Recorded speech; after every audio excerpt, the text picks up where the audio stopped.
Hello there, welcome back to my views and news. Breaking news is from the Amhara regional capital, Bahir Dar. It seems that Fano fighters have managed to enter Bahir Dar.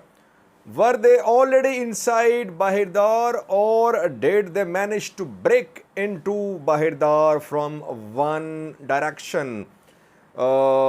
In one part of Bahir Dar regional capital, clashes are ongoing these minutes. What is the situation around Bahir Dar airport? Only airport which is operational, you can say. Ethiopian National Defense Force has been using this airport for reception of its supplies. Some others are operational too, but Bahir Dar was the main airport being used by Ethiopian military for reinforcements, for logistics. Gonda Airport, Lalibela, already under Fano control. Details for you how Fano fighters managed to enter Bahir Dar. Secondly, since last night, it is being claimed as if US Secretary of State Antony Blinken asked PM Abiy to immediately implement cessation of hostilities agreement, Pretoria deal, meaning thereby that US is telling PM Abiy to ensure withdrawal of all forces from Tigray and maybe hand over Volkayt Raya Quorum to Tigray. PM Abiy and Blinken talked yesterday. What did they discuss? Was this call about Pretoria deal or what is happening in the Amhara region? Details for you. Firstly, viewers, Bahir Dar regional capital. Amhara regional president sits here. Amhara regional council is based in Bahir Dar, one of the major cities in Gojam. Fano fighters did not carry out any major attack on Bahir Dar in the last 1 month or so. Their main focus was Shoa and Gondar and Gojam too, border areas of Gojam. But they did not try to enter Bahir Dar. I thought they were trying to make Bahir Dar insignificant by encircling Bahir Dar, because neighboring surrounding towns of Bahir Dar are being taken by Fano fighters. It seems that now Fano fighters believe they are in a position to storm Bahir Dar, that all around Bahir Dar they have consolidated their positions and now they can enter and control Bahir Dar, the regional capital. If Bahir Dar comes under Fano control, it means that regional government has completely collapsed. Though already we know that state of emergency has been imposed in the Amhara region, but still regional government and ENDF2, they have their presence in Bahir Dar, an airport being used to. Now, it seems that Fano fighters have managed to enter Bahir Dar. Question, from which direction? Were they already in Bahir Dar? Well, it seems that they have managed to enter Bahir Dar from outside. Yes, they have presence, they have support in Bahir Dar, like in all other main Amhara cities where people are supporting Fano fighters. But armed Fano fighters did not have immense presence in Bahir Dar. Yes, there might have been some of their sleeper cells, some of their units hiding in Bahir Dar, but main break into Bahir Dar came today from outside. Bahir Dar is linked to other parts of the Amhara region through 3 roads. Miravi to Bahir Dar Road, Adet to Bahir Dar Road, Hamusat to Bahir Dar Road. and from the lake to you can reach Bahir Dar. And we know that Fano fighters managed to cut off both the roads leading to Bahir Dar. Adit to Bahir Dar, Miravi to Bahir Dar. And they showed their presence in Hamusat too. So from which direction Fano fighters entered Bahir Dar? It seems that they have entered Bahir Dar from Miravi. Miravi is under their full control. 2 days ago, there was heavy fighting in Miravi. Some say some police militia members, ENDF soldiers surrendered in Miravi. I think Miravi is Zameen Akasi's birthplace. Last year when Zameen Akasi was arrested, when security forces tried to arrest him in Miravi, his house was raided in Miravi. His house was surrounded. Then his mother complained that security forces stole her belongings. His brother appeared to Zameen Akasi, managed to escape. Later he was found in Bahir Dar and arrested. Then he was released. So it seems that from Miravi, Fano fighters managed to reach Kabale 14. These minutes, heavy clashes are ongoing in Kabale 14.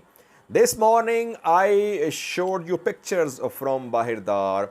Roads were closed. There was sort of general strike in Bahir Dar. Why? Because people are scared, insecure. They don't know what is going to happen if they go out of their houses.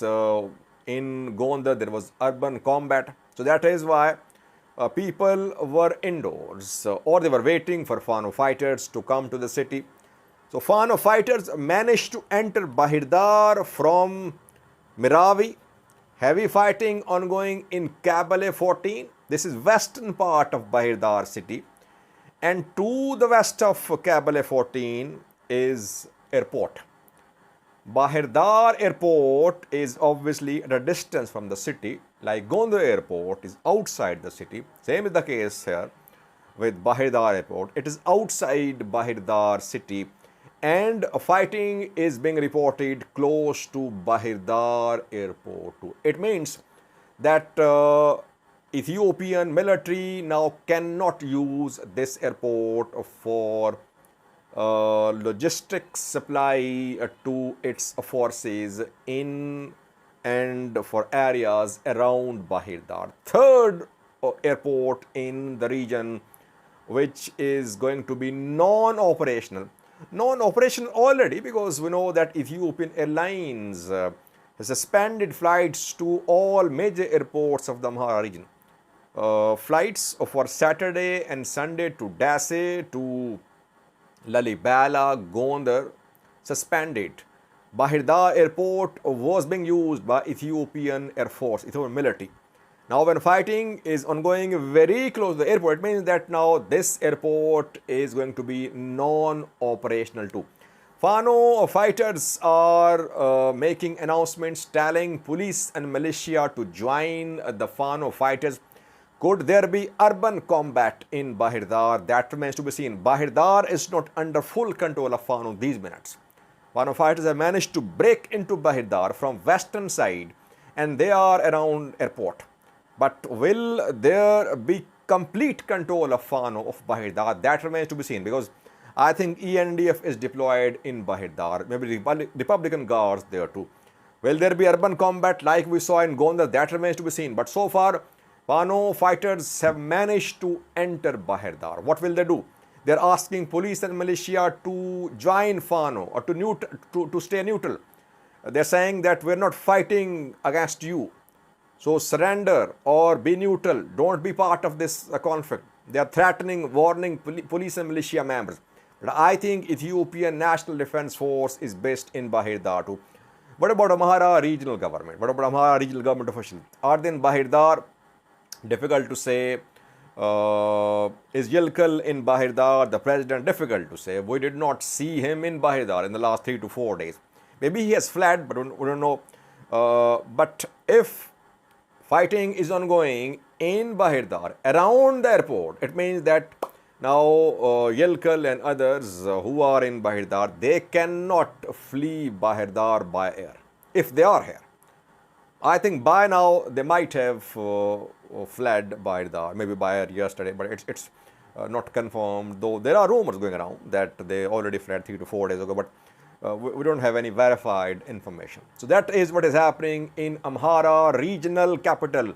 Bahir Dar will try to update you in coming videos. Secondly, since last night, impression is being given that US is putting pressure upon Ethiopian PM to implement Pretoria deal in terms of withdrawal of forces, in terms of handing over of disputed territories to Tigray.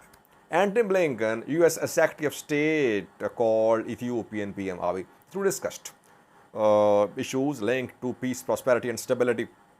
After that, some Ethiopian news sources like Addis Standard and others, they claim that Antony Blinken urged PM Abiy to immediately implement the peace deal, Pretoria deal. So I was a little surprised when I saw the use of the word immediate, because it means that US was putting pressure upon PM Abiy because of the conflict in Amhara, that it was the right time to hand over Raya Volkayat Quorum to Tigray. But then I went to US State Department website. I read the entire statement of US State Department about Antony Blinken, PM Abiy call. There is no mention of any immediate implementation of Pretoria deal. Yes, the statement does mention the implementation of the deal, but not immediate. So it means that it was incorrect reporting by some Ethiopian news outlets. I think Blinken Abiy call, yesterday's call, was about what is happening in the Amhara region. US is concerned, obviously, its nationals could be trapped. Foreign nationals could be trapped in the Amhara region. US government wants to ensure the rescue of its officials. Then in Addis Ababa, state of emergency, in entire country, state of emergency has been imposed. So that is why Antony Blinken contacted PM Abiy. Yes, he discussed Pretoria deal too. He asked for the implementation of Pretoria deal. He discussed GER too. He said that dispute over GER should be resolved peacefully. He praised PM Abiy. Antony Blinken praised PM Abiy for playing a role for regional stability, for involvement in Sudan to find a solution.